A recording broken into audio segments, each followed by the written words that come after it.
Now we're going to see how the SDrive-MAX functions on the SIO chain with a physical floppy drive. This SDrive-MAX has been modified to allow it to share the SIO chain and not take complete control of it like the original SDrive-MAXs used to do.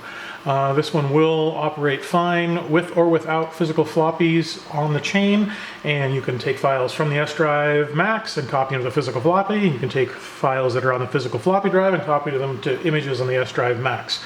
A great way to kind of archive all of those old floppies that are 30 to 40 years old and probably aren't going to last a whole heck of a lot longer. That was the main reason that I built the SDrive, was so I could take my large collection of floppy drives and store them on SD cards to kind of protect them for the future. I love loading this old original software, and I know these floppy drives and the physical floppy disk drive are not going to last forever. So that was the main reason I wanted to be able to do, is copy floppies over to the SDrive and store them on SD cards. So now with modification, we're finally able to do that. With this particular SDrive-MAX, we've got disk 1 set to MyDOS 3.08a, and disk 2 is the physical drive, the Rana Systems 1000. It's just got a blank floppy in there that's been set up as a boot floppy, so we can boot to either one if we wanted to. But in this particular demonstration, we're going to boot to the SDrive-MAX.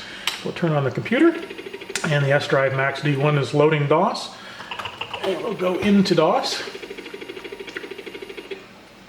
And we'll take a look at what's on the drives.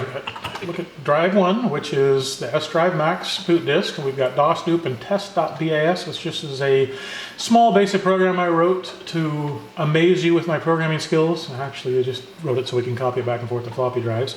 Let's take a look at disk 2, which is the floppy. It's just got DOS and dupe on it, so it is bootable.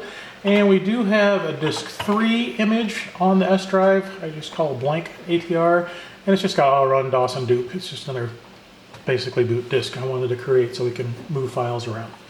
So again, on disk 1, whoops, we have test.bas. So let's go down and load that. And here is that amazing program. You can see it just says hello Atari 10 times. Pretty exciting. But anyways, what we're going to do is save this now over to the physical drive. So we can do save D2 test2.bas. And you can see it's accessing the physical drive and writing that file to it. Go into DOS. And take a look at disk 2. And there it is, test 2. So now what I'm going to do is I want to take test 2 and copy it over to the D3 drive, which is on the SDrive-MAX. So we're going to do a copy file, do D2 test2.bas, and we're going to copy that to D3 test3.bas. Reading from the physical drive and writing over to the SDrive-MAX. So now let's take a look at the third drive, and there is our test 3. So you've seen we've taken a file from the SDrive-MAX, loaded it, saved it to the floppy drive, taken a file from the floppy drive, saved it to the SDrive-MAX, clearly showing that the SDrive and the floppy drive work quite well together on the SIO chain. So it makes life much nicer, and you can archive all of your old floppies, or you can take images and put them back onto floppies, whatever you want to do, but the SDrive-MAX now plays very, very well on the chain. So you shouldn't have any problems moving files back and forth.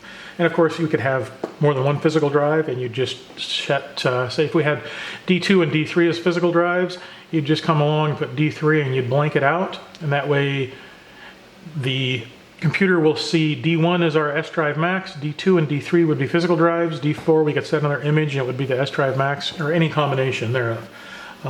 Plays well, it works great, and that's what we can do now with the SDrive-MAX.